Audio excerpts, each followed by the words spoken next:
오늘도 변함없이 어디 놀러 가지 않고 또 예배 자리에 나오신 하나님을 기쁘시게 해드릴 수 있는 이 자리에 나오신 여러분들을 주의 이름으로 축복합니다.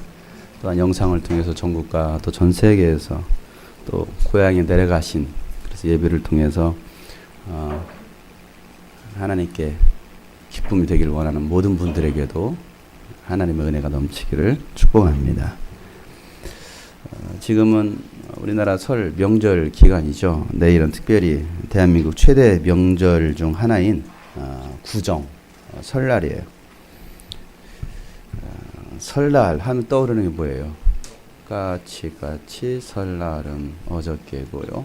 우리 설날은 오늘이래요. 저는 이 노래를 부를 때마다 도대체 이게 뭔 말이지? 까치 설날은 어저께고 우리 설날은 오늘이래요. 무슨 의미인지 알고 여러분 불렀나요? 아직까지 저도 몰라요. 무슨 의미인지는.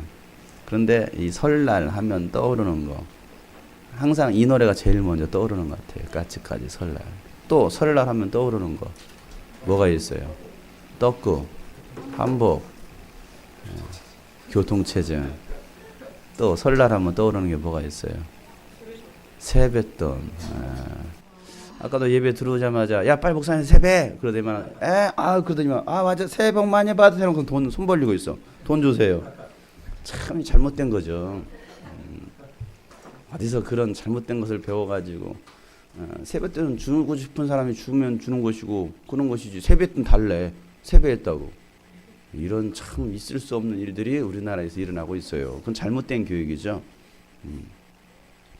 세뱃돈 받기 위해서 세배하는 것이 아니라 윗사람들에게 올 한 해도 평안하십시오, 건강하십시오 그러는 마음으로 공경하는 마음으로 새해 첫날 인사드리는 것이 바로 세배죠. 그런데 이 세배 풍속도가 바뀌어가지고 세뱃돈을 타먹는 날, 돈 버는 날 이렇게 바뀌었다고 한다면 이것 또한 본질이 타락한 거예요. 본질에서 벗어난 일들이죠. 좀 우리가 본질을 좀 해보겠으면 좋겠어요. 그래서 설날 하면서 여러분 떠올라야 될 것. 저는 항상 설날 하면 떠오르는 게 있어요. 음력으로 새해 첫날 새로운 시작이 이제 되었구나. 그 말은 새로운 시작이자 주님 앞에 설날이 가까웠다. 이게 설날이에요. 저는 나름대로 이 설날을 생각할 때마다 그래 주님 앞에 설날이 가까웠어. 이제 또 한 해가 또 시작되었네. 그만큼 마지막 종말의 때가 가까워졌구나. 주님 앞에 설날이 가까워졌구나. 이렇게 생각합니다. 여러분 이번 설날에는 온 가족과 함께 주님 앞에 설날을 기억할 수 있는 날이 되었으면 좋겠습니다. 그날이 가까이 오면 올수록 우리가 해야 될 일이 있습니다. 그건 뭐냐면 시간을 아끼는 거예요. 그리고 정신을 차려서 신앙생활을 해야 됩니다. 그 이유가 뭐냐면 때가 악하기 때문이다라고 얘기하고 있어요. 여러분 때가 악하다는 말은 무슨 말이냐면 갈수록 신앙생활 하기가 어려워진다라는 말이에요. 여러분 지금 시대를 보면 정말 갈수록 신앙생활하기 어려워집니다. 여러 가지 환경들로 인해서 여러 가지 뭐 우리 주변에서 일어난 일들을 보면 정말 갈수록 신앙생활하기 어려워져요. 뭐 여러분 소식을 접한 분도 아시겠지만은 우리나라 뭐 이렇게 시사나 이런 거 뉴스에 대해서 관심 있으신 분들은 지난 20일 날 서울중앙지방법원 재판정에서 서울시 교육감 선거 당시 후보자들을 돈으로 매수한 혐의로 기소되었던 광노현 서울시 교육감 그 재판 결과가 나왔습니다. 그래서 그 후보자에게 후보 그 매수 혐의에 대한 일부 유죄를 인정을 했습니다. 어느 정도는 유죄를 인정했습니다. 그리고 나서 법정 최고 벌금형인 3천만 원을 선고했습니다. 그리고 더 이상 죄가 없습니다. 무죄 판결을 내렸어요. 법정 최고 벌금형 3천만 원. 광노현 교육감에게는 3천만 원 돈은 아니겠죠. 그건 돈도 아니겠죠. 그까짓 거 뭐 3천만 원 껌값이죠 뭐. 왜? 지난 1년 동안 재산이 22억이 증가되었답니다. 1년 동안.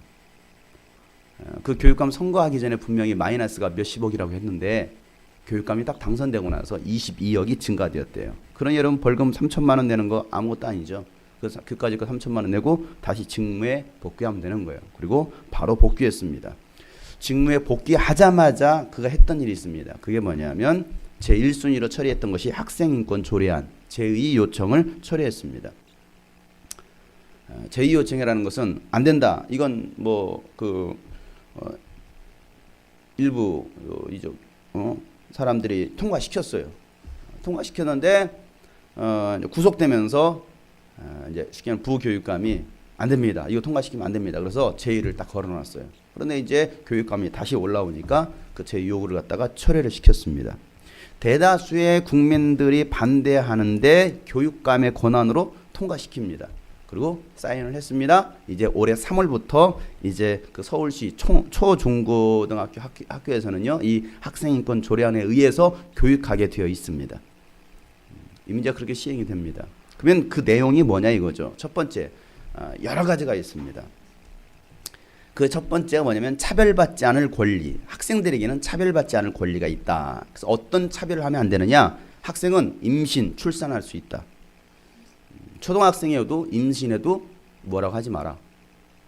자유롭게 학교 다닐 수 있다. 중학생이 임신해도 그거에 대해서 제재를 가하지 마라. 옛날 같았으면 학교 나오지만 때로는 정학을 시킨다든지 아니면 자퇴를 시킵니다. 그런데 아니야. 뭐 어때? 애들도 충분히 자유권이 있는데 차별받지 않도록 그냥 임신의 자유를 줘. 출산의 자유를 줘. 이제 학생들 출산 휴가를 주겠죠. 그리고 성적 지향, 다시 말해서 동성애에 대해서 동성애라는 이유로 차별하지 마라.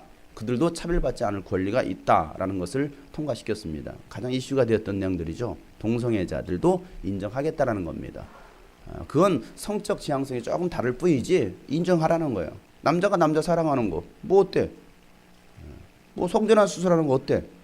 여자가 여자끼리 같이 살고 같이 결혼하면 어때? 인정하라는 거야. 이게 법적으로 통과가 됐습니다. 그동안 학생들이 숨어서 했거든요. 20년 전에도 이 동성애라는 것이 있었으니까. 그 당시도 제가요, 중학생 하나가요, 중3학생이 동성애예요. 동성애. 여자애인데. 그 주변 또래 여자애들과 같이 쉽게 그걸 즐기는 거예요. 그거 좋은 거예요. 전혀 죄인지도 모르고서 그렇게 생활했던.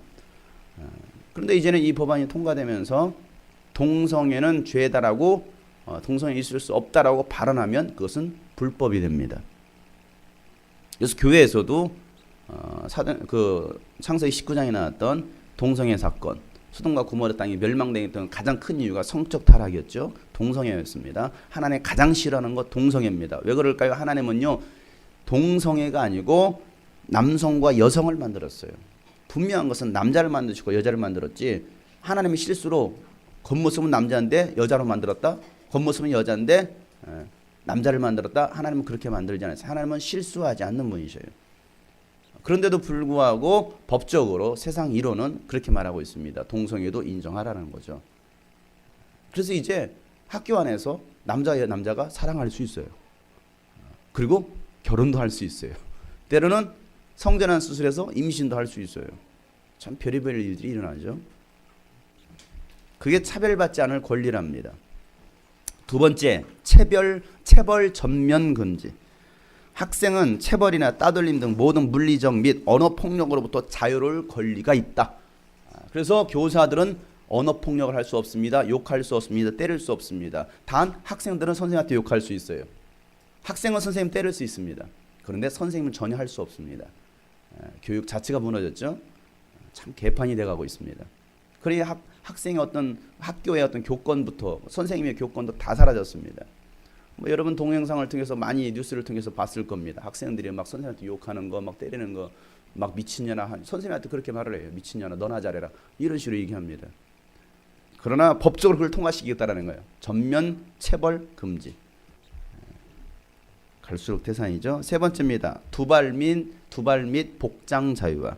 내 머리 기르는 거 어때? 뭐 웬만하면 고등학교는 다 스포츠잖아요, 남자들. 이제 머리 기르라는 거예요. 머리 물 들이라는 거야. 그 신경 이제 건들지 못합니다. 여학생들 머리 쫙 길게 궁뎅이까지 길게 해도 상관없어요. 파마해도 상관없어요. 뭐 레게 파마를 하고 학교 가도 상관없어요. 왜? 그 두발 자유예요. 두발 자유.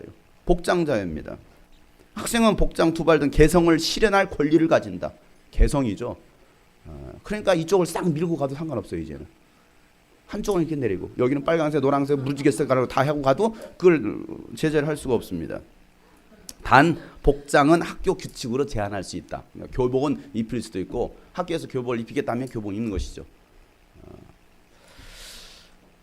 그 다음에 휴대전화를 허용하겠다는 겁니다. 휴대전화를 비롯한 전자기기 사용을 금지해서는 안 된다. 그러니까 이제 수업 시간에 휴대폰 들고서 전화 통화해도 상관없어요. 뭐 닌텐도 게임해도 누가 뭐라고 할 수 없습니다. 왜 휴대전화 사용하라는데? 뭐 학생들 강제로 휴대전화 다 압수했잖아요. 걸리면은 뭐 한 달 동안 못 쓰게 했는데 이제는 당당하게 핸드폰 들고 있습니다. 선생님 스마트폰이에요. 스마트폰 들고서 얼마든지 통화할 수 있습니다. 네 번째, 종교의 자유입니다. 학생은 종교의 자유를 가진다. 그 말이 무슨 말이냐면 나에게는 종교의 자유권이 있다는 거죠. 나는 무신론자예요. 그런데 학교가 기독교 학교예요. 기독교 학교 뭐 하겠습니까? 일주일에 적어도 2번 정도 예배를 드릴 겁니다. 짧게는 1번이죠. 또 그 가운데는 또 성경 교육을 시키는 과목도 있습니다. 나 그거 강요받고 싶지 않습니다. 그러면 종교 불참할 수가 있어요. 그거에 대해서 제재를 가할 수 없습니다. 그러면 사립학교의 교육 이념 자체가 사라져 버리는 것입니다. 그리고 사립학교의 대부분의 그 종교로 따지면 기독교가 대부분입니다. 그러니까 대학교에서 체프를 할 수 없어요. 해도 강요성이 없습니다. 그럼 무슨 교육의 이념이 있는 것이죠? 그래서 기독교 학교로 세워졌던 그런 학교들이 이제는 다 사유화가 되고 있고 다른 종교로 넘어가고 있습니다. 심지어는 연세대학교도 기독교가 아닌 이제 흔들리고 있습니다. 대부분 학교가. 또 뭐 우리 학생 하나 있는 뭐 안양대학교도 기독교 학교를 시작한 이제는 아주 불교 학교로 바뀌고 있다라는 이 얘기가 나오고 있습니다. 또 그렇게 정책적으로 바뀌고 있습니다. 종교의 자유. 특정 종교 과목 수강을 거부할 가능성이 있다라는 것이죠. 여섯 번째, 집회 허용. 학생은 집회의 자유를 가질 수 있다. 그러니까 물러가라 집회할 수 있습니다. 이제는 이게 학생들의 인권을 보장한다라는 이 얘기예요. 참 좋죠. 학생들 편에서는 참 좋은 것 같아요. 얼마나 좋아. 이제는 자유롭다라는, 자유롭잖아요. 결국은 이 모든 것들이 학생 인권을 보장한다는 이야기지만 공교육이나 도덕성 자체를 무너뜨리는 법안이에요. 사립학교의 정체성, 뿌리채 뽑히는 거죠. 그냥 무너뜨리는 법안입니다. 기독교 학교에서는 예배를 강요할 수 없습니다. 성경을 가르칠 수 없습니다. 그리고 교회에서도조차도 그와 같은 윤리적인 이야기를 할 수가 없게 됩니다. 자, 여러분 미치지 않고서는 이런 법안이 나올 수 없어요. 다들 미쳐가고 있습니다. 제가 만약에 낙곰수였다고 한다면 육두문자를 써가면서 별의별 욕들을 다 했겠죠.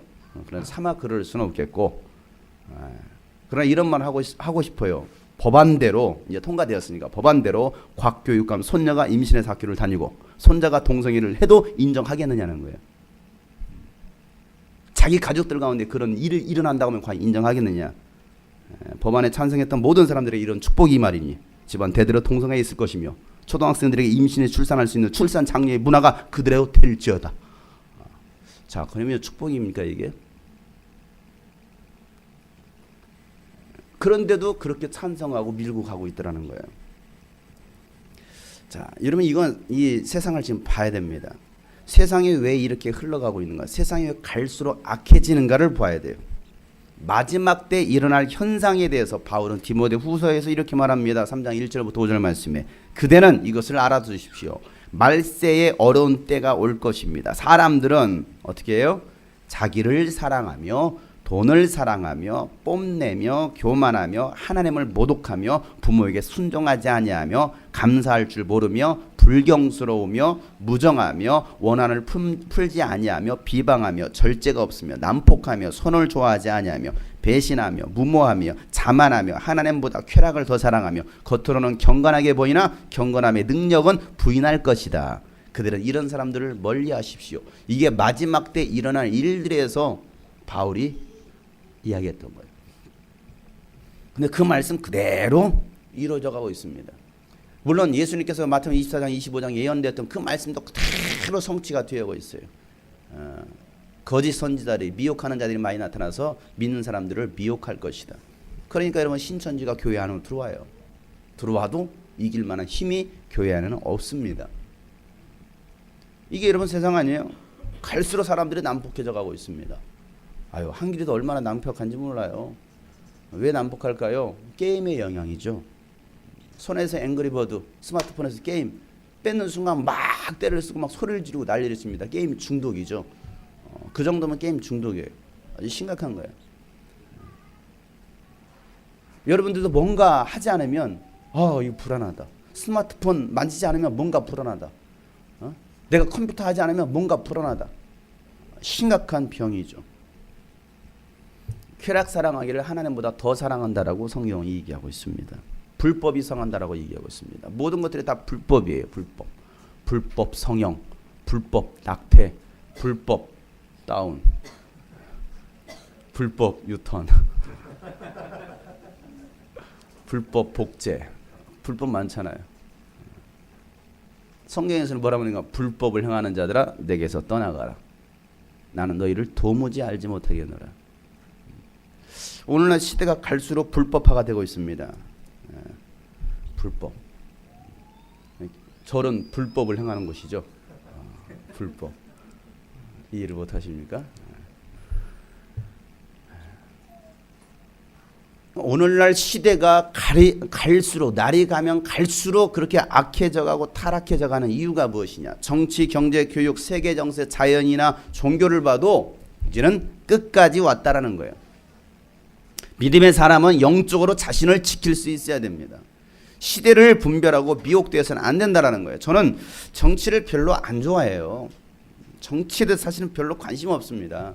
관심을 가져야 되는데 워낙 정치판이 워낙 엉망이다 보니까 지금도 이제 뭐 총선이다 대선이다 이제 얼마 남지 않았어요.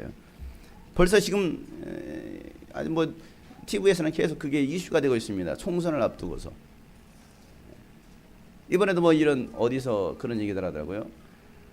공약을 걸었으면 그 공약이 50% 이상만 성취되어도 이루어져도 참 잘하는 건데 대원 평균율이 약 35% 정도만 공약을 이룬다고 합니다. 다시 말해서 65%는 그 공약이 뭐예요? 공갈 약속이죠. 거짓말로 표 한 표 더 얻기 위해서 공갈 약속하는 것이 공약이에요. 그러니까 시민들도 국민들도 이게 되겠어? 말도 안 되는 공약을 내걸고 있습니다. 오죽했으면 최유정이 그런 말을 했겠습니까? 국회의원이 되는 쉽습니다 하면서 명절 때 되면 가서 시장에서 악수 한번 해주시고 국수 한번 먹어주시고 그러면서 격려하고 사진 한 방 찍으면 당선될 수 있습니다. 그것도 안 되면 돈 들고 가면 됩니다. 한 2억 정도 챙겨가세요. 그러면 당선될 수 있습니다. 정말 쉽습니다. 참 지금 국회의원들 좀 바빠요. 다들 대표님들 바빠요. 명절에도 시골 내려가지 않고 열심히 악수하러 다니고 있습니다. 왜 그래요? 표 얻기 위해서. 그리고 정말 당선되어서는 국민을 위해서 정치합니까? 자신의 이득권 챙기기 위해서 정치하는 사람들이 대부분이더라는 것이죠. 서민들의 아픔이나 서민들의 고통은 보지 않아요. 뭐 한우값 폭락, 송아지 한 마리가 10,000원이래요. 그러나 실질적으로 사 먹는 국민들은 어떻습니까? 소비자 물가가 한없이 치솟아서 올랐어요. 근데 농민들은 파는 값이 이게 돈이 사료값도 안 나요. 그래서 심지어는 사료 줄 소에게 먹이를 줄 사료가 없어서 소가 굶어 죽었습니다. 농민들은 소를 키우는 사람들은 빚더미에 앉았습니다. 그리고 국민들은 사 먹어야 되는데 비싸서 못 사 먹고 있어요. 왜 정치가 또 경제가 우리나라 이 모든 것들이 그렇게 흘러가고 있겠습니까? 우리나라 1%의 사람들이 아주 착취를 하고 있다는 것이죠. 저는 정치에 별로 관심 없어요. 그러나 정말 정치에 관심 있는 사람들이 성령 충만함 받아서 하나님의 지혜로 정치계로 나가야 됩니다. 교육계로 나가야 됩니다. 그래서 정말 바른 정치, 바른 교육을 할 수 있어야 됩니다. 그래야만이 세상이 달라질 수 있다는 것이죠. 그런데 오늘날 바른 생각, 바른 가치관 가지고서 또 정말 바른 성경관을 가지고서 정치계로 들어가는 사람들이 그렇게 많지 않더라는 것이죠. 제가 정치를 별로 좋아하지 않는데도 불구하고 말씀 시간에 이 정치나 교육 현장 이야기를 하는 이유는 정치 싸움 하자라는 얘기가 아니고 사회 현상을 보고서 성경을 바로 보자라는 얘기예요. 제가 뭐 서울시 교육감을 까자고 얘기하는 거 아니에요. 저 그럴 만한 능력 없습니다. 힘 없습니다. 돈 없습니다. 그런데 제가 그 얘기를 하는 것은 뭐냐면 그 모든 현상들이 성경 속에 예언된 그 말씀대로 그대로 가고 있다는 것을 말하기 위해서 한 편의 이야기를 했던 거예요. 세상은요 성경에 기록된 대로 흘러가고 있습니다. 그러니 지금은 마지막다라는 것이고 이 마지막 때를 우리는 준비해야 된다는 거예요. 그래서 여러분 설날을 맞이해서 우리가 주님 앞에 설날을 좀 기억해 보자라는 거예요. 이대로 살아서는 안 됩니다. 이렇게 시간을 흘려보내서는 안 됩니다.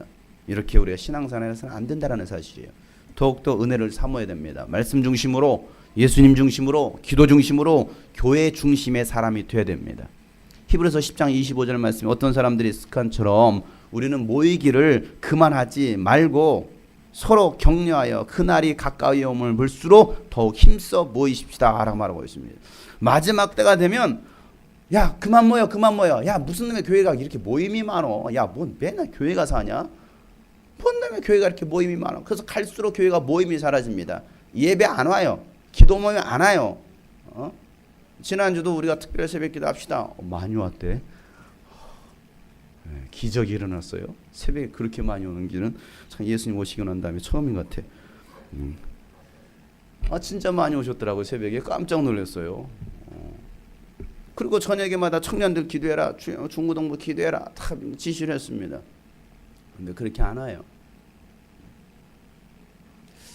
왜 안 오는지는 지난주에 제가 얘기했죠. 바빠서요. 뭐해서요.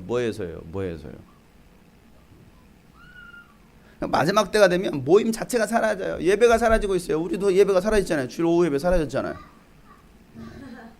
사라졌어요. 수예배가 사라졌습니다. 모이라고 셀별 모임으로 해서 모이라고 했더니 셀별 모임 안 하더라고요. 다시 부활했습니다. 수예배가 죽으셨다가 다시 부활하셨어요. 왜? 이대로는 안 되겠다는 거죠. 금요 기도회 계속할 겁니다. 주님 오시는 그날까지.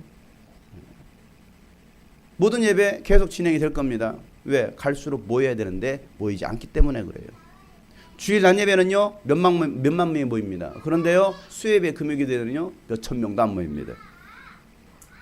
심지어는 주일날에는 한 1000여 명이 모이는데 수요일날 가봤더니 100명도 안 모이더라는 거예요. 나머지는 다 어디 갔냐 이거죠. 주일 신앙 가지고서 천국 간다, 성경에는 그렇게 써있지는 않은 것 같아요. 주일에 교회 나와서 예배 드렸으니까 당신은 천국으로 직행입니다. 그런 말은 성경에 써있지 않은 것 같습니다. 성경에서 말했죠. 모이기를 힘써라. 마지막 때가 될수록 갈수록 모이지를 않는, 모이기를 피하는 어떤 사람들의 습관과 같이 하지 말고 너희는 모이기를 힘쓰라라는 거예요. 그럼 왜 모이기를 힘쓰라고 말했을까요? 여러분의 시간을 빼앗기 위해서 그랬을까요? 왜 모이기를 힘쓰라고 성경은 얘기하고 있느냐 이거예요. 여러분 우리의 영혼이 살려면 모여야 됩니다. 모여서 뭐 할까요? 노가리 깔까요? 모여서 뭐 합니까? 모여서 뭐 하라는 거예요? 기도하라는 거예요. 모여서 은혜를 나누라는 거예요. 말씀을 나누라는 거예요. 삶을 나누라는 거예요. 그래서 모이라는 것이 모여서 그냥 먹고 놀고 수다나 떨고 그러고 가라고 얘기하는 게 아니에요. 모여서 싸움하라고 모이라는 거 아니에요. 그런데도 불구하고 오늘날 교회가 모이지를 않습니다. 이번 주 목요일부터 유스비전 캠프가 시작됩니다. 참 벌써 시간이 이렇게 왔네요. 50일 작전 릴레이 금식기도 시작한 지가 벌써 50일이 됐어요. 캠프 선포한 지가 엊그제 같은데 벌써 이렇게 이제 이번 주로 다가왔습니다. 유스비전 캠프는 내 영혼을 살리는 캠프이고 또 죽어가는 다른 영혼, 죽어가는 교회를 살리는 캠프입니다. 어떤 분이 제 페이스북에 이런 글을 남겼습니다. 목사님, 저는 유스비전 캠프가 참 좋아요.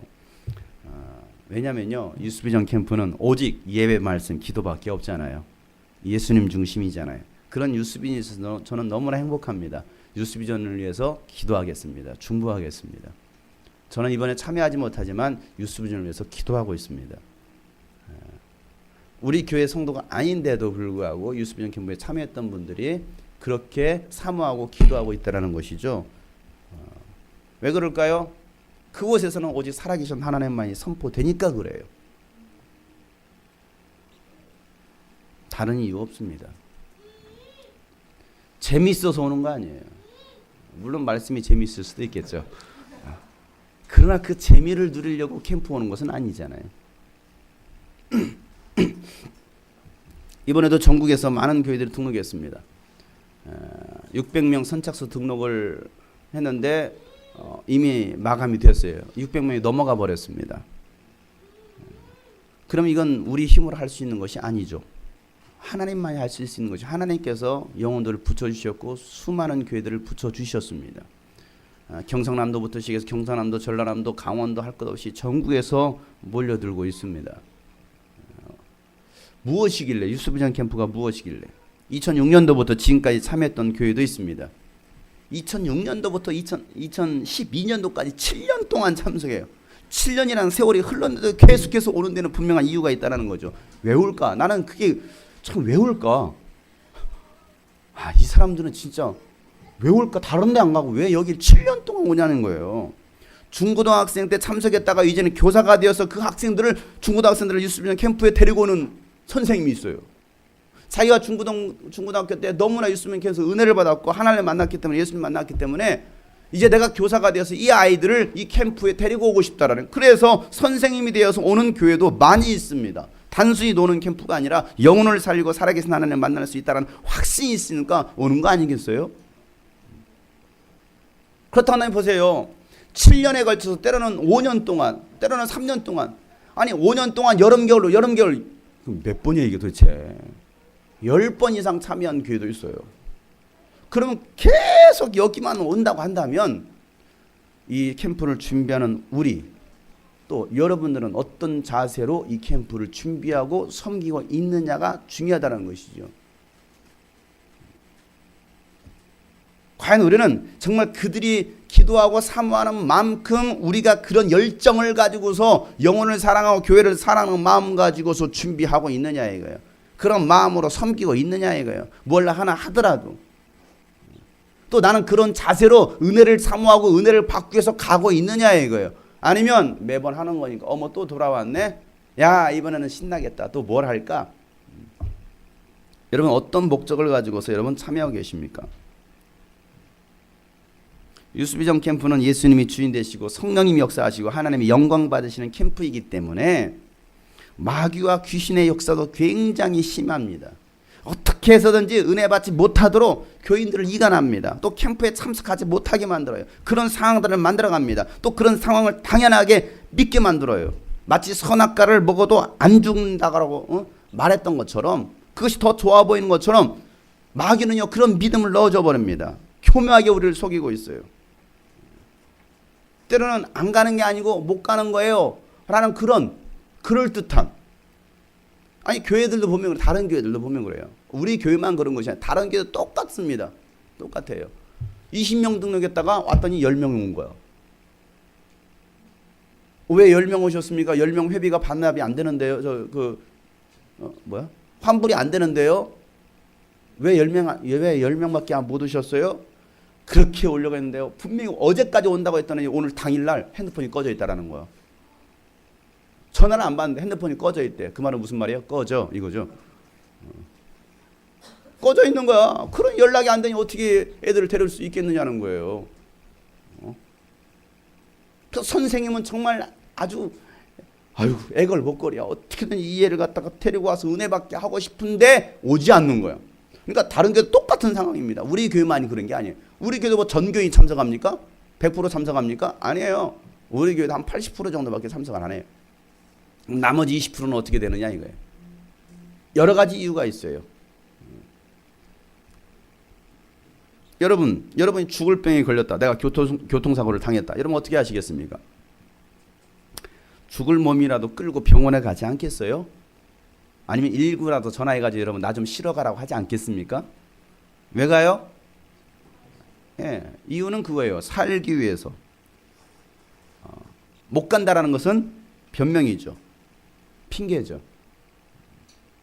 물론 진짜 팔다리 다 부러졌어. 아무것도 할 수 없는 상황이야. 나 혼자밖에 없어. 정말 못하는 거죠. 그래도 막 그런 사람은요 이렇게 막 기어서라도 나갈 거예요. 왜? 살기 위해서 뭔가 동작을 한다 이거죠. 그러나 뭐 그렇잖아요. 가만히 있겠죠 그냥. 그러나 적어도 살 의욕이 있는 사람들은요 뭐라도 합니다. 불났어요. 살 의욕 있는 사람은요 창문을 부셔서라도 뛰어나옵니다. 그러다 죽을지언정. 아니면 불났을 때 뭐 다 문이 잠겼어. 어떻게 합니까? 어차피 내가 죽는 건데 뭐 그건 이러다 죽지 뭐. 그런 사람 있습니까? 문을 두들겨서라도 뭐라도 한다 이거지. 살기 위해서. 그러다가 죽잖아요. 그러니까 과연 살기 위해서 그런 몸부림치고 발버둥치는 그런 모습이 우리에게 있느냐 이거죠. 지금 우리는 영적 전쟁터 한가운데 있습니다. 사느냐 죽느냐의 그 기로에 서 있습니다. 사랑하는 여러분, 살기 위해서 생명을 선택하시기를 바랍니다. 하나님이 강제로 여러분을 끌어다 놓지는 않습니다. 이 자리에도 교회 예배의 자리도 하나님은 강제로 끌어다 놓지 않아요. 사람은 강제로 끌어다 놓을 수 있어요. 억지로 끌어다 놓을 수 있습니다. 그런데 하나님은 절대 그렇게 하지 않습니다. 왜 그럴까요? 하나님은요 아쉬울 것이 없으시거든요. 아쉬운 것은 우리지 하나님은 결코 아쉬운 게 없습니다. 그러니 너희가 살기 위해서 생명을 택해라. 신명기 30장 19절부터 보면 나는 오늘 하늘과 땅을 증인으로 세우고 생명과 사망과 복과 저주를 당신들 앞에 내놓았습니다. 당신들은 당신들의 자손이 뭐하기 위해서? 살기 위해서. 살려거든 생명을 택하십시오. 생명과 사망과 복과 저주를 우리 앞에 두었다라는 거예요. 그러니까 네가 살기 위해서 뭘 선택할래? 너 사망을 네가 택하면 너는 사망 죽어. 저주를 택하면 너는 저주 받아. 그러니 네가 살기 위해서 생명을 선택하라. 주 당신의 하나님을 뭐하라는 거예요? 사랑하라는 거예요. 사랑하십시오. 그의 말을 듣고 그를 따르십시오. 그러면 당신들이 뭐 할 거라는 거예요? 살 것이라는 거죠. 내가 살기 위해서 하나님은 뭐 하라는 거예요? 사랑하라는 거예요. 근데 우리는 반대로 됐어요. 하나님이 나 좀 사랑해봐. 이거예요. 하나님이 나 좀 사랑해보지? 당신이 나 좀 사랑해보지? 당신은 했잖아. 당신은 사랑받기 태어난 사람이라고. 그럼 나 좀 사랑해봐. 이거예요. 그러니까 당신은 사랑받기 태어난 사람 가사를 좀 바꿔야 돼. 당신은 사랑하기 위해 태어난 사람. 근데 우리는 너무 사랑받기에 익숙해져 있는 거예요. 사랑해주지 않으면 안 돼. 나에게 관심 가져주지 않으면 안 돼. 나를 이해해주지 않으면 안 돼. 하나님도 나를 사랑해주지 않으면 안 돼. 너무 이기적인 사랑이에요. 다 받으려고만 하고 있습니다. 여러분 바꿔줘야 돼요. 내가 사랑해야 됩니다. 내가 이해해야 됩니다. 그러지 않아요? 근데 우리는 너무나 성경과는 반대로 가고 있습니다. 오늘 말씀에도 주 당신의 하나님을 사랑하라. 그리고 그 말씀을 듣고 그를 뭐하라는 거예요? 따르라는 거예요. 그의 말씀에 순종하라는 거예요. 그러면 당신들이 살 것이다. 여러분 하나님 말씀 듣고 순종하십니까? 어느 정도 순종하십니까? 순종하지 않는다면 죽을 것이다. 이 이야기죠. 순종은요 내 마음에 원하는 거, 내가 마음이 좋은 거, 내가 이해하고 이건 내가 순종할 만하다. 그게 순종이 아니죠. 순종할 수 없는 것도 순종할 수 있어요. 내 마음에 들지 않아도 순종할 수 있어야 되죠. 뭐 그 말씀을 듣고 그 말씀을 들어서 상당히 오늘 굉장히 기분이 상했어. 빈정상했어. 지난주 말씀 듣고 굉장히 마음이 상했어. 뭐야 오늘따라 목사님 이렇게 과격하게. 오늘은 제가 굉장히 과격해는 안 하고 있잖아요. 조용조용하게 하고 있잖아요. 그런데도 뭔가 좀 빈정상해. 꼭 나를 들으라고 하는 것 같아. 그러잖아요. 항상 그러더라고. 설교 끝나고 나면서 이모 씨 아들 모기섭 군이 와가지고 오늘 설교하는데 목사님 눈이 마주쳤어. 근데 찰나에 그 말씀하실 때 나랑 눈이 마주쳤어. 그건 나 들으라고 하시는 소리야. 그래가지고 맨날 내 주변에 피해 다닙니다. 그래 당신 들으라고 한 얘기야. 뭐요? 그 말씀을 듣고서 그 말씀 앞에 우리가 겸손하게 엎드려서 그 말씀을 따르고 순종할 수 있는 사람들이 돼야 되는데 그게 아니더라 이거야. 주님께서 당신들의 조상 아브라함과 이삭과 야곱에게 주시겠다고 맹세하신 그 땅에서 당신들은 살 것입니다. 뭐 할 때요? 사랑할 때, 그 말씀에 순종할 때, 너희가 생명을 선택했을 때, 그러면 너희들은 하나님께서 약속하신 그 땅에 살게 될 것이다 라고 말씀하고 계시더라는 거예요. 신앙생활은요 나를 위해 사는 것이지 남을 위해 사는 거 아닙니다. 신앙생활은 나를 위해 사는 것이지 하나님을 위해 사는 거 아니에요. 여러분 잘 기억하세요. 신앙생활은요 하나님을 위해 사는 게 아니에요. 나를 위해 사는 거예요. 착각합니다. 내가 살기 위해 사는 것이지 남 좋으라고 하는 거 아니에요. 저 좋으라고 할 필요 없어요. 여러분 신앙생활 오늘 예배 나온 것도 저 좋으라고 하는 거 아니에요. 여러분 왜 사람 왜 남을 이게 참 이상해요. 기도 누구를 위해서 하는 거야? 하나님을 위해서 하는 거예요? 찬양 누구를 위해서 하는 거예요? 응? 누구를 위해서?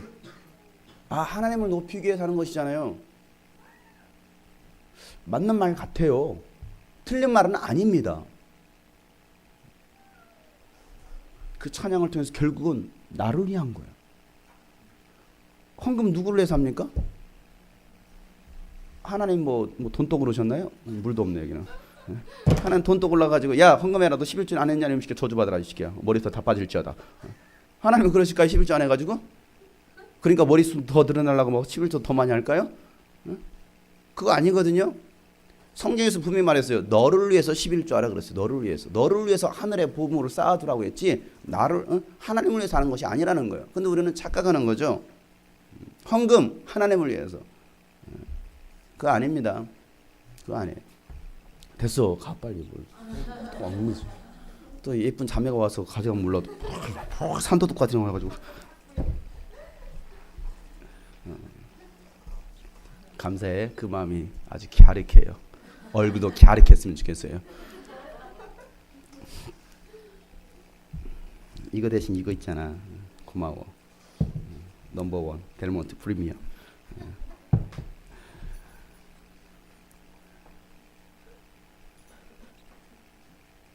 전도 누구를 위해서 합니까? 나를 위해서 하고 있어요. 신앙생활의 모든 행위는 다 나를 위해서 하고 있습니다. 캠프 섬기는 거 누구를 위해서 합니까? 나를 위해서 하는 거거든요. 다른 교회를 위해서 하는 거 아니에요. 다른 교회를 섬기고 있지만 정작 누구를 위해서 하는 거? 나를 위해서 하는 거예요. 교회 청소 누구를 위해서 합니까? 나를 위해서 하는 거예요. 왜? 하늘에 내가 상급이 쌓일 텐데. 모든 것은 다 나를 위해서 합니다. 그래 여러분 나를 위해서 하는데 얼마나 좋습니까? 여러분 피부 미용 누구를 위해서 합니까? 나를 위해서 하는 거 아니에요? 사실 정작 나를 위해서 하는데 사람들 생각할 때 다른 사람들한테 더 좋게 보이려고. 아니요. 본인을 위해서 하는 거예요 사실은. 옷 누구를 위해서 입습니까? 결국은 나를 위해서 입는 거예요. 다른 사람 보이기 위해서 입는 게 아니에요. 나를 위해서. 그러니까 여러분 출근할 때 파자마처럼으로 출근하시고 편한 복장으로 나를 위해서. 그런데 나를 위해서 해야 되는데 사람들은 정작 누구를 위해서? 다른 사람 시선 때문에 하고 있더라 이거예요. 그러지 않아요? 왜 옷을 이렇게 제가 옷을 이렇게 왜 입었을까요? 영상을 보는 사람들의 시선을 위해서 이렇게 입은 거예요. 시험 들지 말라고. 편할 때도 있으면 제가 그냥 뭐 대충 추리닝에 입고 나오고 대충 내가 설교하고 그러면 되는 건데 시험 들까봐 다른 사람들 때문에 하고 있더라 이거지. 이게 정말 어색한 거예요. 다른 사람을 위해서 하니까 나를 위해서 해야 되는데 그러나 이것은 공중파를 타고 나가는 것이라 어쩔 수가 없어요. 여러분 나를 위해서 기도하라는 것이고 나를 위해서 전도하라는 것이고 나를 위해서 헌신하라는 거 나를 위해서 충성하라는 거예요. 하나님을 위해서 하는 거 아닙니다. 다른 사람을 위해서 하는 거 아닙니다. 목사님을 위해서 하는 거 아니에요. 여러분 내가 먼저 은혜 받아야 다른 사람에게도 은혜를 나눠줄 수가 있는 거예요. 이해가십니까? 은혜를 끼치는 게 아니에요. 우리가 은혜를 줄 수 있는 사람이 아니에요. 내가 하나님인가? 은혜는 예수님을 통해서만이 나타나는 것이고 예수님 안에는 은혜가 있는 거. 아유 저번에 그런 인터뷰가 나왔어요. 아주 우리 교회에서 안 배워서 그랬나 봐. 우리가 은혜를 끼치려고 왔는데 우리가 도리어 은혜 받았습니다. 이런 멘트가 한번 나갔어요. 그걸 또 영상으로 그대로 나갔습니다. 쥐가 하나님이야? 은혜를 끼치게? 응? 여러분들 은혜 끼칠 수 있는 사람들이 아니에요. 그러니까 내 안에 은혜가 있을 때, 내 안에 예수 그리스도의 은혜가 있을 때 내가 받은 바 은혜를 나눌 수는 있어요. 그죠? 저 사람들 왜 은혜를 안 받지? 내가 이 정도 찬양했는데. 뭐야 저것들. 굉장히 마음이 강팍하네. 타락했네. 뭔 소리야. 은혜는 하나님이 하시는 건데. 근데 마치 내가 은혜를 끼쳐야 되는 것처럼 착각하고 있더라 이거예요. 안 그래요? 찬양인도 할 때 보면요. 내가 혹시 은혜가 없나? 저 사람 은혜를 못 받네. 저 사람 안 뛰는 거 보니까 내가 은혜가 없나 봐. 내가 은혜를 더 끼쳤어야 되는데. 뭘 은혜를 끼쳐. 그거 잘못된 생각이거든요.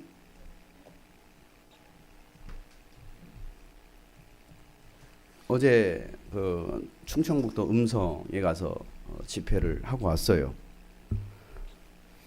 집회를 하는데 가다 보니까 이게 그 지역에 제가 군대를 충주에서 했거든요. 그 도를 맨날 왔다 갔다 했더니 몇 년 동안 그 도를 왔다 갔다 했던 도로였던 거예요. 가서 보니까 정작 보니까 너무 익숙한 도로였던 거죠. 가서 알았어요. 평상시에 지나다니면서 그때 그러니까 이미 봤던 데요 거기가. 근데 이름이 충청중앙감리교회로 바뀌었어요. 어떻게 됐냐? 큰 도로변 충청대로 그 큰 도로변에 바로 교회가 있어요. 근데 교회가 엄청 큽니다. 근데 그 주변에 마을이 없어요. 집이 없어요. 있는 것은 논두렁입니다.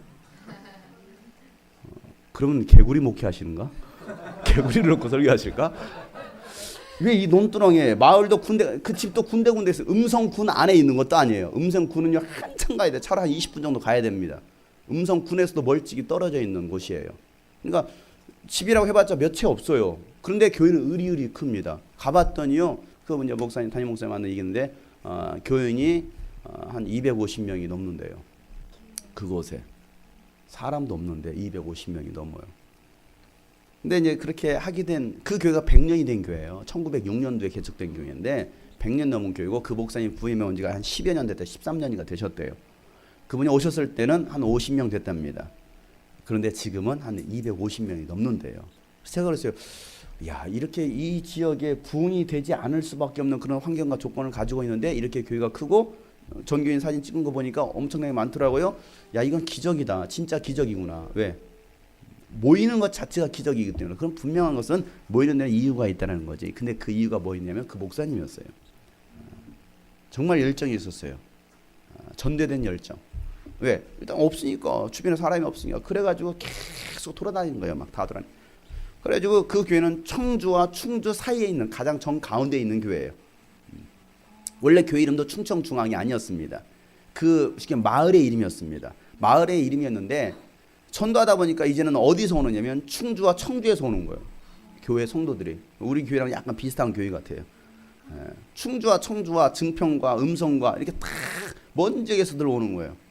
심지어는요 그 교회 한 분이 계신데 청주 공항에 청주 그 공군부대 근무하시는 원사님이신데 공군부대 원사님이신데 그분이 발령을 진주 교육사령부로 발령을 받았어요. 그래서 매주 진주에서 온대요.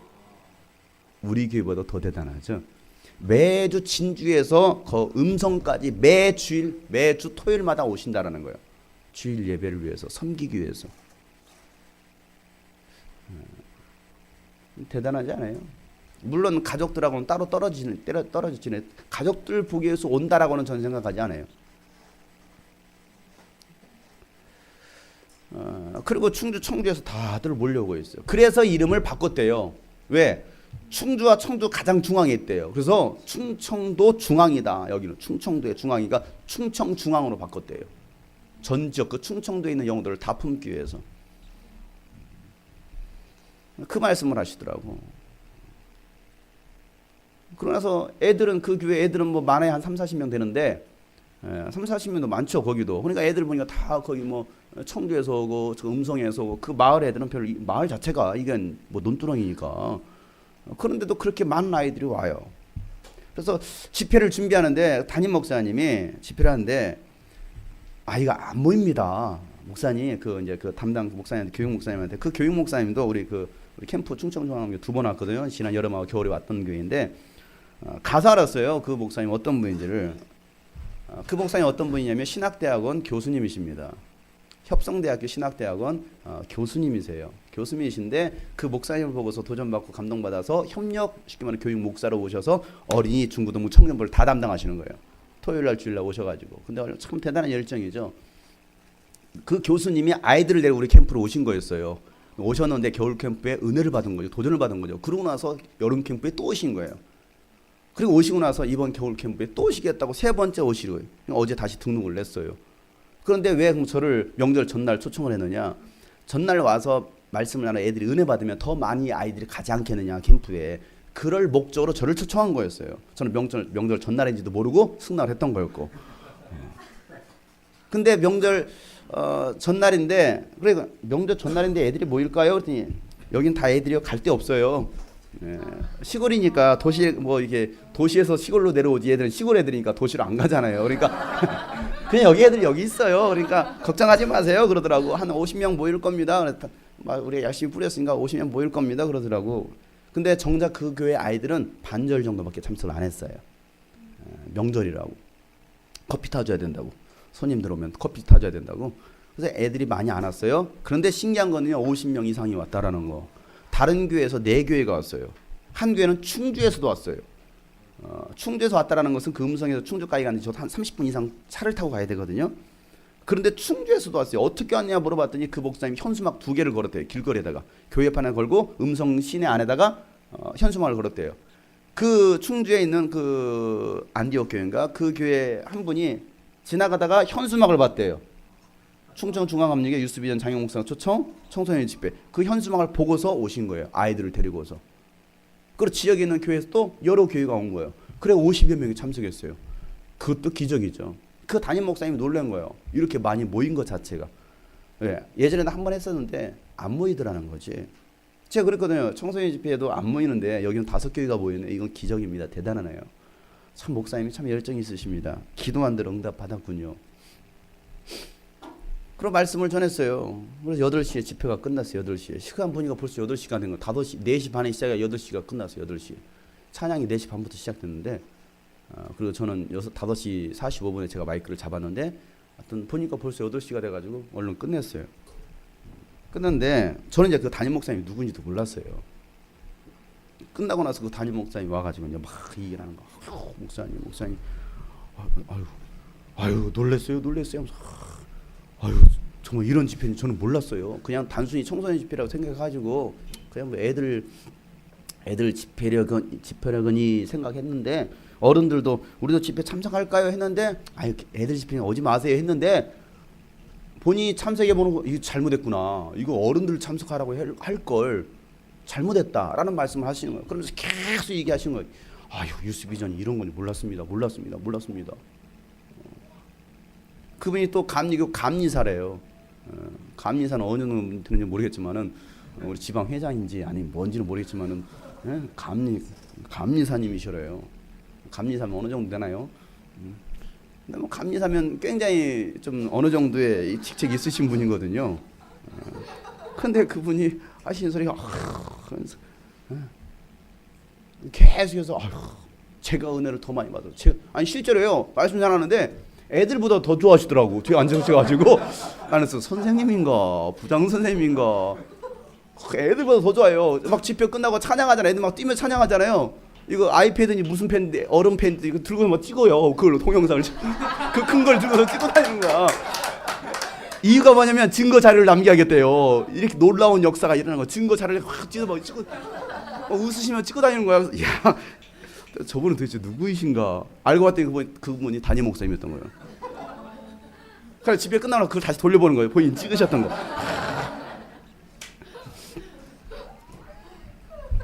그래서 이 우리 김수찬 목사님이 부목사님이 왜 유스비전 얘기하는지를 알겠다라는 거죠. 그러면 사실은요 설교는요 제가 봐도 설교 참 더럽게 못했어요. 진짜요. 본인이 느끼기에 설교 한번 참 잘했다라고 느낄 때가 있고 설교 참 더럽게 못하네 그럴 때가 있거든요. 어제는 참 더럽게 못했어요. 그랬을 때 그러면은 죽을 써야 맞잖아요. 그잖아요. 죽을 써야 맞아. 그런데 아니더라 이거죠. 그러니까 은혜는 내가 끼치는 게 아니에요. 은혜는 아무리 내가 설교 연결을 해가지고 성경 얼굴 이렇게 한다고 해서 줄줄 외워가지고 한다고 해서 되는 건 아니더라 이거죠. 누가 하는 거예요? 하나님이 하시는 거죠. 하나님이 은혜를 주시는 것이 제가 은혜를 주는 건 아니에요. 캠프도 마찬가지예요. 캠프 설교도 캠프 섬기는 것도 우리는 그냥 정말 하나님을 사랑하는 마음으로 내 자신을 드리는 것 말고는 없다 이거예요. 그러면 하나님께서 일하시는 거예요. 근데 우리는 자꾸 내가 뭔가를 하려고 하고 있으니까 문제죠 이게. 여러분 내가 은혜 받아야만이 은혜를 나눠줄 수가 있다는 사실이에요. 제가 왜 오늘 기적에 관한 3번째 이야기인데 기적 이야기하는데 왜 마지막 때 이야기를 할까? 도대체 이거가 무슨 상관이 있느냐 그런 생각하시는 분 계실 것입니다. 여러분 3번째 기적 이야기를 하기 위해서 제가 처음에 교육 이야기 마지막 때 이 얘기를 했습니다. 왜 그러냐면 지금은 종말의 때이기 때문에 그래요. 종말은 예수님께서 오신 시점부터 이미 종말이 시작되었습니다. 지금은 종말 중에서도 마지막 종말의 때입니다. 성경은 크게 세 부분으로 나눌 수 있습니다. 예수님 오시기 전과 예수님 오셔서 죽으시고 부활하신 사건과 그리고 마지막 예수님께 다시 오실 사건, 이 세 부분으로 성경은 전개됩니다. 특별히 성경은 신약과 구약으로 나눌 수 있죠. 다시 말해서 구약, 종이 전해준 말씀이냐 아들 예수님이 전해준 말씀이냐 나눌 수 있어요. 구약은 천사로 하신 종의 말씀입니다. 신약은 하나님의 아들이 직접 오셔서 하신 아들의 말씀이에요. 요한복음 1장 17절 말씀. 율법은 모세를 통하여 받았고 은혜와 진리는 예수 그리스도로 말미암아 생겼나니 일찍이 하나님을 본 사람은 아무도 없다. 아버지의 품속에 계신 외아들이신 하나님께서 하나님을 알려주셨다. 자, 예수님이 오시기 전까지 하나님을 본 사람이 있다 없다? 단 한 사람도 없다라는 거예요. 신기하네. 구약에 보면 하나님을 만난 사건들이 굉장히 많은데 다 하나님 봤다고 했는데 그 무슨 말이냐? 그럼 예수님이 거짓말하는 것인가? 아니면 요한이 거짓말하고 있는 것인가? 요한이 썼으니까. 성경은 분명 말하고 있습니다. 예수님 오시기 전까지 하나님 본 사람은 단 한 사람도 없다. 그럼 뭐냐 이거예요. 구약시대 때는 뭐냐 이거죠. 하나님은 천사를 통해서 모세에게 율법을 전해줬습니다. 히브리서 2장 2절부터 3절 말씀에 천사들을 통하여서 하신 말씀도 효력을 내어서 모든 범행과 불순종하는 행위가 공정한 갚음을 받았거든. 하물며 우리가 이렇게 귀중한 구원을 소홀히 하고서야 어떻게 그 갚음을 피할 수 있겠습니까? 이 구원은 주님께서 처음에 하신 말씀이요 그것을 들은 사람들이 우리에게 확증하여 준 것이다. 천사들을 통하여서 주신 그 말씀, 율법, 모세가 율법을 줬는데 그 모세는 누구로부터 율법을 받았느냐? 천사를 통해서 받았다라 말하고 있습니다. 히브리 기자도 말하고 있고 스데반도 설교할 때 그렇게 얘기하고 있습니다. 모세가 천사를 통해서 율법을 받았다라고 성경 계속해서 얘기하고 있습니다. 그러면 천사는 누구냐 이거죠. 천사는 종이죠. 히브리서 1장 14절 말씀이에요. 천사들은 모든 구원의 상속자가 될 사람들을 섬기라고 보내심을 받은 영들이다 라고 말하고 있습니다. 섬기라고, 종이에요. 종. 섬기는 종입니다. 그러니까 천사가 전해준 그 종의 영을 받으면 종의 신분이 되지만 하나님의 아들이신 예수님이 전해주신 영을 받으면 자녀의 신분이 되어서 하나님을 아빠, 아버지라고 부를 수 있는 자녀의 신분이 된다는 거예요. 로마서 8장 14절 15절 말씀이죠. 다 같이 읽어보겠습니다. 하나님의 영으로 인도함을 받는 사람은 누구나 다 하나님의 자녀입니다. 여러분은 또다시 두려움에 빠뜨리는 종살이의 영을 받을 것이 아니라 자녀로 삼으시는 영을 받았습니다. 그래서 우리는 그 영으로 하나님을 아빠, 아버지라고 부릅니다. 두려움에 빠뜨리는 종살이의 영, 종의 영. 그러니까 율법을 받으면 사람 뭐하게 되어 있어요? 두려워하게 되어 있어요. 율법을 받으면. 율법의 사람은요 두려워서 신앙생활합니다. 율법의 사람은. 결국 뭐냐면 종살이 한다라는 거예요. 율법의 노예가 되어버립니다. 죄의 노예가 되어버려요. 그렇게 종살이 할 수밖에 없다. 그러나 아들의 영을 받은 사람은, 예수 그리스도의 복음을 받아들인 사람은 하나님을 아빠, 아버지라 부를 수 있어서 자유롭다라는 거예요. 이게 자유의 복음이에요. 자유. 여러분 자유가 뭡니까? 아버지와 자녀의 관계 속에서만 자유할 수 있습니다. 아무리 여러분들이 저와 친해도 육신적인 아빠가 아니잖아요. 그러니까 한결이와 저는요 아주 자유롭습니다. 그러니까 뭐합니까? 그냥 팬티바람으로 돌아다닐 수도 있고 때로는 막 서로 이렇게 알몸으로 그냥 가서 목욕탕에서 목욕도 할 수 있어요. 자유로워요. 혜림이도 내가 목욕도 밀어줍니다. 때도 밀어줘요. 언제까지 그럴지 모르겠지만 계속 그러진 않을 거 아니에요. 아직까지는 이제 그래도 아빠 같이 목욕하지. 제가 20살 돼서 아빠 같이 목욕해요. 그러지 않지 않겠어요? 왜 표정들이 왜 그래? 그런데 와가지고 근데 승원이 와가지고 목사님 목욕해요. 그러면 목욕탕 가지 않는 거야? 목욕탕은 공중 목욕탕에 같이 목욕하는 것도 그렇다지만 근데 집에서 같이 목욕하죠. 그러면 이거 대체 어떤 놈이야 이거? 아니면 와가지고 수진이가 와가지고 목사님 목욕해요. 그러면 이거 어떻게 되는 거야 도대체? 있을 수 없는 일이야. 벌써 하고 있어요. 상상만 해도 이건 있을 수 없는 거야. 왜 그래요? 아빠와 딸이 아니야. 그쵸? 아빠와 아들이 아니란 말이에요. 그런데 아빠와 아들의 관계 속에서는 그게 가능하더라 이거예요. 이게 자유예요. 자유. 그러니까 너희가 자유의 복음을 가졌느냐 아니면 율법의 종이 되었느냐. 율법에는 자유가 없어요. 여러분 예수님께서 오시기 전까지 이스라엘 백성들은요 율법에 매여 살았던 사람들입니다. 서기관과 바리새인들은요 율법의 행위가 그들을 의롭게 해서 하나님을 기쁘시게 할 거라고 생각했습니다. 그래서 그들은요 하나님을 향한 믿음과 사랑은 없고 오직 행위와 의식만 남아버렸던 거예요. 정말 하나님을 사랑하는 마음이 있었느냐 이거예요. 안식일을 얼마나 잘 지키느냐, 율법을 하나도 빠짐없이 얼마나 잘 지키느냐가 하나님을 향한 열심이라고 생각했습니다. 오늘 일어난 이 기적의 현장에서도 안식일 논쟁은 끊이지 않고 있습니다. 여러분 본질을 놓치고 있는 거예요. 제가 처음에 본질 얘기했잖아요. 본질을 놓쳤습니다. 신앙생활은요 본질이 중요합니다. 본질을 놓치면 종교생활에 그치는 거예요. 예수님은 이번 이 기적의 사건을 통해서 본질에 관한 말씀을 해주시기를 원하시고요 계시다라는 거죠. 그럼 기적과 본질은 무슨 관계가 있냐 이거죠. 자, 오늘 말씀의 배경이 어디입니까? 네? 예, 베데스다 연못입니다. 베데스다. 베데스다는 은혜의 집이라는 뜻이에요. 이스라엘 갔을 때 그 베데스다라는 그 베데스다 연못이 있는 그 기념교회를 방문했는데 제가 이제 사진을 보여준다는 것을 막 오늘 이 자리에 쓰니까 생각이 나네요. 보여줄 수는 없는데 거기 보면 이게 베데스다 연못이다. 또 지형적으로 여기는 베데스다, 베데스다라는 그런 그 지역의 이름을 가지고 있어요. 그래서 또 발굴된 현장들이 있는데 여기가 바로 예수님께서 베데스다 연못에서 병자 고치셨던 그곳이 아닐까라고 말을 하고 있습니다. 자, 이 베데스다 연못에서는 어떤 일들이 일어나고 있었습니까? 연못 주변에 수많은 병자들이 있었죠. 그래서 전에 내려오는 이야기에 의하면 이거예요. 전에 내려오는 이야기에 의하면 천사가 가끔 연못에 내려와서 물을 휘저어 놓으면 맨 먼저 들어간 사람은 무슨 병에 걸렸던지 어떤 병에 걸렸던지 나았다라는 것이죠. 그래서 많은 병자들이 이 베데스다 주변에 몰려 있었습니다. 언제 천사가 내려와서 물을 저을지를 몰랐기 때문에 그래요. 그러니까 그냥 한없이 기다리는 거예요. 누가 올 때까지? 천사가 올 때까지. 근데 이게 옛 이야기가 아니고 실제적으로 거기는 38년 된 병자가 있었죠. 38년 된 병자가 이 사람도 소원이 뭐 있겠습니까? 병에서 낫는 거예요. 그런데 이 사람은 어떤 상태예요? 누가 들어다 줘야만이 들어갈 수 있는 거예요. 연못에. 그러니까 팔이 아픈 사람은 어떻게 할까요? 다리는 멀쩡해. 천사가 물에 동했네. 뭐합니까? 뛰어가면 돼요. 그잖아요. 눈 먼 사람은 천사 왔다. 너 어떻게 더듬더듬 가야 돼요. 누가 빨라요?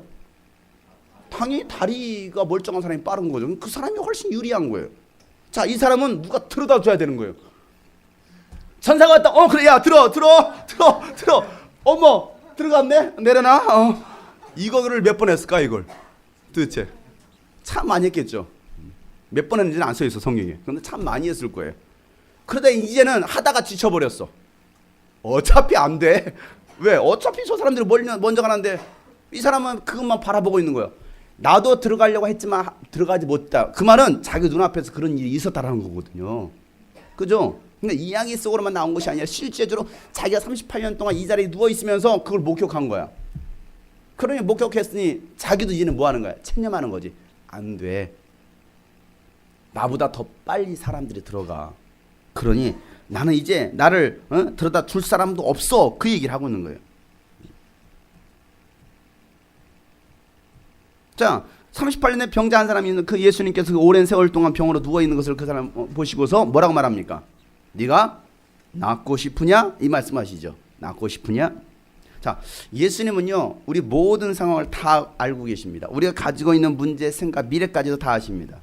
사람들은 다른 사람은 내 상황을 모를 수 있어요. 때로는 목사님이 제가 여러분의 상황을 모를 수 있어요. 나를 모르시네? 왜 그래? 그럴 수 있어요. 저는 예수님이 아니잖아요. 만약에 제 예수님이라면 다 알고서 이미 네가 낫길 원하느냐? 네가 배가 고프다고? 뭐 다 이게 다 각자 처방전을 다 줄 수 있어요. 그러나 제가 아니에요. 응? 네가 나랑 모욕하자고? 아니요. 다 말할 수 있을 텐데 몰라요. 그래 말할 수 없어요. 그런데 예수님은 다 하셔요. 다른 사람은 내 상황을 정확히 몰라도 예수님은 정확히 모든 것을 아십니다. 자, 그 질문에, 예수님의 질문에 뭐라고 대답합니까? 7절 말씀. 그 병자가 대답하여서 주님, 물이 움직일 때 나를 들어서 못에서 넣어줄 사람이 없습니다. 내가 가는 동안에 남들이 나보다 먼저 못에 들어가기 때문에 그렇습니다. 나를 들어서 연못에 넣어주는 사람이 없어서 못 들어간다라는 거예요. 천사가 일으키는 기적은 그야말로 기적이에요. 그죠? 누구만, 단 한 사람만이. 모두에게 일어날 수 있는 것이 아닙니다. 가장 빠른 사람에게 일어날 수 있는, 그것도 운이 좋으면 일어날 수 있는 기적이에요. 자, 예수님이 다시 그 사람이 말씀하시죠. 8절 말씀에 일어나서 네 자리를 걷어가지고 걸어가거라. 자, 그러자 그 사람의 병이 그 자리에서 나아서 누웠던 차를 걷고서 일어나 걸어가더라는 것이죠. 일어날 수 없는 기적이 그 사람에게 일어났습니다. 누가 그 기적을 일으키셨습니까? 예수님께서 하셨죠. 예수님이 말씀하시니까, 예수님께서 명령하시니까 그 병이 낫더라는 거예요. 자, 그럼 여기서 하나 질문하는 것이죠. 병에서 고침받은 사람은 자신의 병을 고쳐주신 분이 누구인지를 알았을까요? 몰랐을까요? 알았을까요? 몰랐을까요? 나의 병을 고쳐준 분이 누군지 알았을까요? 몰랐을까요? 다시 질문하면 예수님이 하나님의 아들이신 것을 믿었을까요? 안 믿었을까요? 또 정리해 볼까요? 알았다, 믿었다, 몰랐다, 안 믿었다. 무엇이 정답일까요? 자, 정답은 13절. 그런데 병 나은 사람은 자기를 고쳐주신 분이 누구인지 알지 못하였다라고 말하고 있습니다. 몰랐어요. 자기 병을 고쳐주신 분이 누구인지도 모르고 있었다라는 것이죠. 그런데 왜 예수님은 이런 기적을 일으키셨을까 생각해 봐야 되지 않겠어요? 어떻게 그런 일이 일어날 수 있지? 여러분, 38년 된 병자가 병에서 나와서 이 자리를 들고 걸어간 이 사건, 그때 유대 사람들이 이 병이 나와서 걸어가는 사람을 보고서 병 나은 사람이 이런 질문을 하죠. 10절 말씀에 오늘은 안식일이니 자리를 들고 가는 것이 옳지 않소. 오늘이 무슨 날이냐는 거죠. 오늘이 무슨 날이에요? 당신이 자리를 들고 걸어간 날이 무슨 날인지 알아? 그 날이 바로 안식일이야 라고 말하고 있어요. 안식일이기 때문에 자리를 들고 가는 것이 옳지 않다라는 거예요. 그리고 계속되는 질문 12절 말씀에, 야, 그대가 자리를 걷어가지고 걸어가라고 말한 사람이 누구냐? 질문의 내용이 이런 거죠. 야, 자리를 걷어가지고 걸어가라고 말하는 사람이 누구냐예요. 왜 이런 질문하고 있느냐 이거예요. 당신의 병을 고쳐주신 분이 누구냐를 물어보는 것이 아니고 자리를 걷어가지고 걸어가라고 한 사람이 누구냐 이거예요. 쉽게 말하면 너 그 일 시킨 사람이 누구야 이거예요. 일로 보고 있어요. 자리를 걷어서 들고 걸어갔으니까 이건 일한 거잖아요. 그러니까 본질을 잃어버리고 의심만 남아버렸던 유대인들의 전형적인 모습을 성경은 자세히 기록하고 있습니다. 자, 우리 같았으면 뭐라고 질문했을까요? 야, 정말 신기하네. 야, 어떻게 병에서 나왔어? 누가 고쳐줬어? 이렇게 말하지 않겠어요? 야, 어떻게 나왔니? 누가 고쳐줬어? 이렇게 질문해야 되는데 그 유대인들은 야, 누가 병을 고쳐줬고 어떻게 병이 나느냐는 관심 없습니다. 관심 없어요. 그 일을 언제 했느냐? 그 일이 바로 안식일이야. 그리고 그 일을 어떻게 누가 하라고 했느냐? 이걸 말하고 있더라 이거죠. 그들의 관심사입니다. 여러분, 베데스다의 이 기적의 사건은요, 안식일의 논쟁의 시작이라고 할 수 있어요. 안식일의 논쟁에는요, 당신은 어떤 기준과 원리로 신앙생활을 하고 있느냐예요. 율법적인 신앙생활을 하고 있느냐, 아니면 믿음으로 신앙생활을 하고 있느냐. 베데스다에서 예수님께서 38년 된 병자를 고쳐주신 것도 같은 이야기예요. 앞에서 이야기했던 것처럼 천사가 물을 저어주는 순간에 가장 빠른 단 한 사람만이 구원받는 것과 또 아들 예수님께 나오면 누구든지 구원받을 수 있다는 그 원리의 대립이에요. 천사가 하는 역사냐? 예수님께서 하신 역사냐? 여러분, 신앙생활은요, 핵심을 찾는 거예요. 본질을 찾는 거예요. 본질을 찾을 때만 여러분 제대로 신앙생활할 수 있습니다. 본질의 중심에는 누가 서 있어요? 예수님이 계십니다. 율법은 본질이 아니에요. 껍데기예요. 기적은요, 이 기적은 본질을 알 때 일어날 수 있는 자연스러운 현상입니다. 우리가 계속해서 그 얘기를 했죠. 자연스러운 것이다. 당연한 것이다. 율법을 가지고서는 기적이 일어나는 것이 기적이지만 복음의 본질이신 예수님을 가지고 받아들이기만 하면 언제든 일어날 수 있는 것이 바로 기적이라는 거예요. 예수님은 우리에게 율법을 주시러 오신 것이 아니라 본질의 복음, 예수 그리스도를 주러 오신 분이에요. 그러니까 예수님께서 가시는 곳에는 언제든 기적이 일어났습니다. 바리새인들은 영혼을 보지 못했어요. 형식과 의식을 봤습니다. 예수님은 의식을 보신 것이 아니라 영혼을 바라보셨습니다. 의식을 사랑한 것이 아니라 영혼을 사랑했습니다. 기적은요, 영혼을 사랑할 때만 일어납니다. 여러분, 정말 여러분들이 겉으로 보여지는 형식에 매여 있습니까? 아니면 정말 하나님을 사랑하고 영혼을 사랑하는 마음을 가지고 있습니까? 여러분은 일 중심입니까? 관계 중심입니까? 하나님은 우리가 안식일을 지키는 것보다도 하나님과의 바른 관계를 가질 것을 원하고 계시다라는 사실이에요. 왜 그럴까요? 예수님은 안식일의 주인이기 때문에 그래요. 주일 나와서 예배를 드릴까? 이게 중요한 게 아니에요. 주일을 나오더라도 너 정말 하나님을 사랑하는 마음으로 하고 있느냐 이거예요. 어떤 마음으로 네가 하고 있느냐는 거예요. 이번 주 목요일은 이제 캠프가 시작됩니다. 하나님은 우리에게요, 캠프를 하는 것보다도 하나님과의 깊은 관계를 가지라고 말씀하고 계시는 거예요. 캠프에서 내가 무슨 일을 하는 것보다도 하나님과 친밀한 만남을 가질 것을 원하고 계십니다. 예수님과의 만남이 바로 기적이에요. 그런데 우리는 내가 지금 무슨 일을 하고 있느냐 이거예요. 여러분, 유스비전 캠프는요, 무너진 하나님과의 관계를 회복하는 캠프입니다. 잃어버린 예수를 다시 찾는 캠프입니다. 다시 복음 앞에 서는 캠프예요. 예수만을 높이고 예수님을 예비하는 캠프입니다. 형식이 아니에요. 의식이 아닙니다. 일이 아닙니다. 행사가 아닙니다. 하나님께서 일하시는 기적의 현장입니다. 그 현장 안에만 있어도 기적은 일어나더라는 것이죠. 본질만 알면 그 안에서 분명한 기적이 일어나더라는 거예요. 기적을 주시려고 준비해 놓았고 또 기다리시는 그 캠프 현장 속에 우리가 있어야 되는데, 마치 바리새인들처럼, 유대인들처럼 너 언제 그 일했어? 너 안식일이야. 너 일하지 마. 형식에 매여 있다라는 거예요. 의식에 매여 있다라는 거예요. 그게 안 되면, 그게 이루어지지 않으면 불쾌한 거예요. 마음에 안 드는 거예요. 너 언제 해서 안식일이야? 누가 시켰어? 너 그렇게 하라고 누가 시켰어? 이런 얘기죠. 야, 일어날 거면 내일 일어나. 그거예요. 야, 병 오늘 낫지 마. 내일 나. 야, 누가 그걸 들고, 야, 오늘은 안식일이거든? 어떤 놈이야? 그거 시킨 거 누구야? 너 내일 들고 걸어가, 차라리. 이 이야기예요. 여러분, 우리가 하나님 앞에서 본질을 깨달으면 내가 지금 무슨 일을 하는 것보다 더 중요한 것은 내가 하나님 앞에서 어떻게 하느냐가 더 중요하다는 거예요. 여러분, 일하려고 하지 말고 하나님과의 관계를 회복하시길 바랍니다. 하나님과의 관계가 회복된 사람이 일을 할 수가 있는 거예요. 근데 우리는 일만 하려고 해요. 그랬을 때는요, 하나님의 은혜가 임하지 않아요. 어떻게 우연찮게 임했어요? 천사가 물을 동이는 것처럼. 일하다가 얼떨결에 은혜 받았어. 근데 그 은혜가 지속이 안 됩니다. 돌아서서 끝나버립니다. 행사가 되고 말아요. 나는 적어도 이번 2012년도 이번 캠프가 정말 하나님과의 친밀한 관계가 회복될 수 있는 그런 기적의 캠프가 되기를 축복합니다. 마지막 시대입니다. 마지막 때입니다. 하나님께서 우리에게 은혜를 주시려고 이번 캠프를 준비하셨어요. 우리가 준비한 거 아니에요. 우리가 계획한 거 아니에요. 제가 처음 캠프를 시작할 때 얘기했잖아요. 이번 캠프는 정말 어려운 캠프가 될 겁니다. 일단 날짜부터가 어렵습니다. 그랬어요. 날짜부터가 어렵습니다.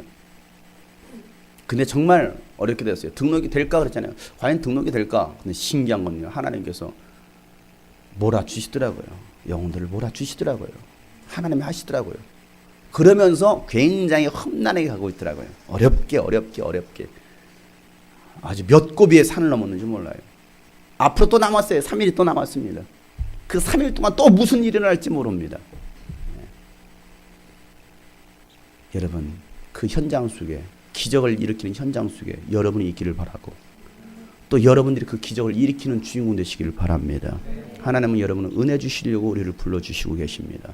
또 은혜 주시려고 많은 영혼들, 교회들을 지금 보내주고 계십니다. 그렇다고 한다면 일하려고 하지 마시고 하나님과의 관계를 회복하시기를 바랍니다. 그러고 일하세요. 오늘 말씀이 뭡니까? 아들 예수님 앞에 나오기만 한다면, 예수 그리스도 앞에만 나온다고 한다면, 천사 앞에 나오는 것이 아니라 아들 예수 앞에 나온다면 모든 죄 사함 받고 은혜를 받을 수가 있는 거예요. 그래서 우리 모두가 정말 그 아들 예수 그리스도의 복음 앞에 설 수 있는 저 여러분 되시기를 축복합니다. 기도하겠습니다. 시간 다 같이 기도하실 때, 하나님, 내가 하나님과의 본질, 하나님과의 관계를 먼저 회복하기 원합니다. 내가 무슨 일을 하는 것보다 더 중요한 거, 여러분, 그건 중요한 게 아니에요. 중요한 게 아니에요. 중요한 것은 하나님 앞에서 어떻게 서느냐예요. 하나님 앞에서 어떻게 섬기느냐예요. 하나님 앞에서 어떻게 영혼을 사랑하느냐예요. 근데 우리는 너무나 일이 앞서는 수가 있어요. 저도 마찬가지인 것 같아요. 때로는 그 일들이 진행이 안 되면 막 화가 나기도 짜증이 나기도 합니다. 그러다 보면 내 감정이 상해요. 그건 하나님께서 원하시는 것이 아닙니다. 하나님께서 기뻐하시는 것이 아닙니다. 차라리 그거 다 내려놓으라는 거예요. 손 떼라는 거예요. 손 떼고 하나님과만 집중하라는 거예요. 하나님 앞에 서라는 거예요. 그게 하나님께서 저에게도 주신 말씀입니다. 제가 그랬잖아요. 나도 이제 손 떼겠다. 나도 일하지 않겠다. 일하는 사람들은 정말 기쁨으로 섬기는 마음으로 예수님의 마음으로 일할 수 있어야 되겠고, 더 중요한 것은 하나님과의 관계 회복이다. 그러기 위해서 기도하라는 거죠. 그래서 더 모이기를 힘쓰라는 거예요. 더 말씀 앞에 서라는 거예요. 더 예수님 앞에 나오라는 거예요. 그러지 않고 일만 한다면 분명히 시험 들 겁니다. 이번 캠프를 통해서 하나님, 내가 예수님과의 관계가 회복되게 도와주시옵소서. 더욱더 친밀한 관계가 회복되게 도와주옵소서. 그래서 이제는 정말 주님 나라 위하여 살아갈 수 있는, 영혼을 위해 살아갈 수 있는 데가 되기 원합니다. 우리 말씀 붙들고 기도하시겠습니다. 거룩하신 아버지 하나님, 주님만을 더욱 사랑하시고, 주님만을 더욱 사랑하시고, 주님만을 더욱 사랑하시고, 주님만을 더욱 사랑할 수 있는 그런 시간을 드리고, 아버지 하나님, 아버지 하나님, 아버지 하나님, 아버지 하나님, 점점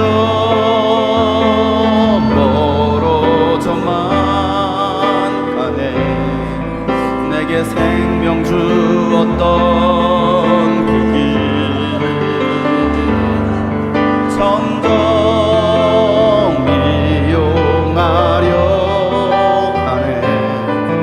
내게 사랑 주었던 그 길, 점점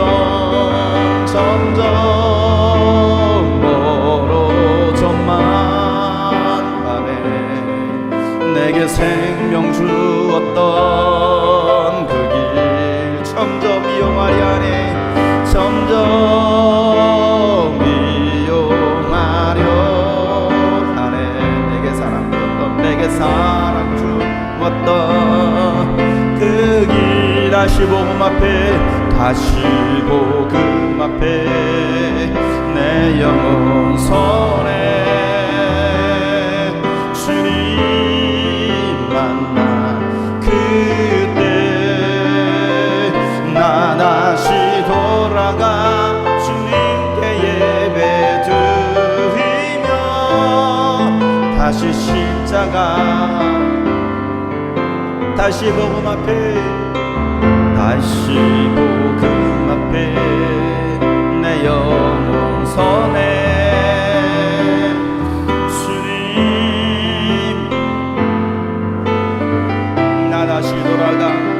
나 다시 돌아가 주님께 예배 드리며 다시 십자가에, 다시 복음 앞에, 다시 복음 앞에 내 영혼 손에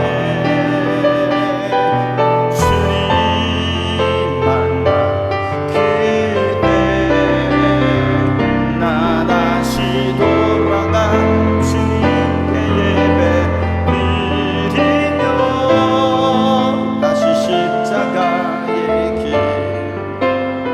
다시 십자가의 길 걸으리, 다시 십자가의 길 걸으리, 다시 십자가의 길, 다시 십자가의 길 걸으리. 하나님 아버지, 우리가 본질을 회복하길 원합니다. 하나님과의 관계를 회복하길 원합니다. 안식일이 중요한 것도 아니고, 누가 들고 가라고, 어떻게 들고 가라고 하는 것도 중요한 것도 아니고, 이제는 정말 아들의 복음을 알고 예수 그리스도 안에서 자유의 복음을 알고 은혜의 복음을 알고 하나님을 더욱 사랑할 수 있는 우리가 되게 하여 주시옵소서. 이 마지막 때를 준비할 수 있는 우리 모든 영의 사람들 되기 원합니다. 악한 영의 미혹에 넘어가지 않게 도와주시고, 또 우리가 마음이 연약함으로, 또 믿음이 연약함으로 또 쓰러지거나 또 좌절을 맛보는 그런 사람 되지 아니하게 도와주시고, 이제는 정말 주님 안에서 날마다 그 주님과의 그 사랑의 관계 속에서 주님을 사랑하며 또 주님 맡겨주신 일들을 감당할 수 있는 우리 모두가 되기를 원합니다. 그래서 우리에게 맡겨진 이 사명 잘 잘 감당하기 원합니다. 영혼을 구원하기를 원합니다. 교회를 세우기 원합니다. 민족과 열방 가운데 예수 그리스도의 복음을 증거할 수 있는 우리 모든 성도들 되게 하여 주시옵소서. 하나님 아버지, 오늘 말씀처럼 아들 예수님 앞에 설 수 있는 우리 모두가 되게 도와주시고 예수님과의 그 친밀한 관계 속에서 주님 맡겨주신 일들을 잘 감당할 수 있는 우리 모든 성도들 되게 하여 주시옵소서. 이제는 우리 구주 예수 그리스도의 은혜와 하나님 아버지와 놀랍고도 지극한 사랑과 성령님의 감화 감동 교통 충만하심이 오늘 말씀대로 기적의 주인공이 되기를 원하고 기적을 일으키는 주인공 되기로 작정한 모든 심령들 머리 위에 또 이번 주 진행될 유스비전 캠프 가운데 참석하는 모든 영혼들과 교육 가운데 이제부터 영원토록 함께 하시기를 간절히 축복하며 기도하옵나이다. 아멘.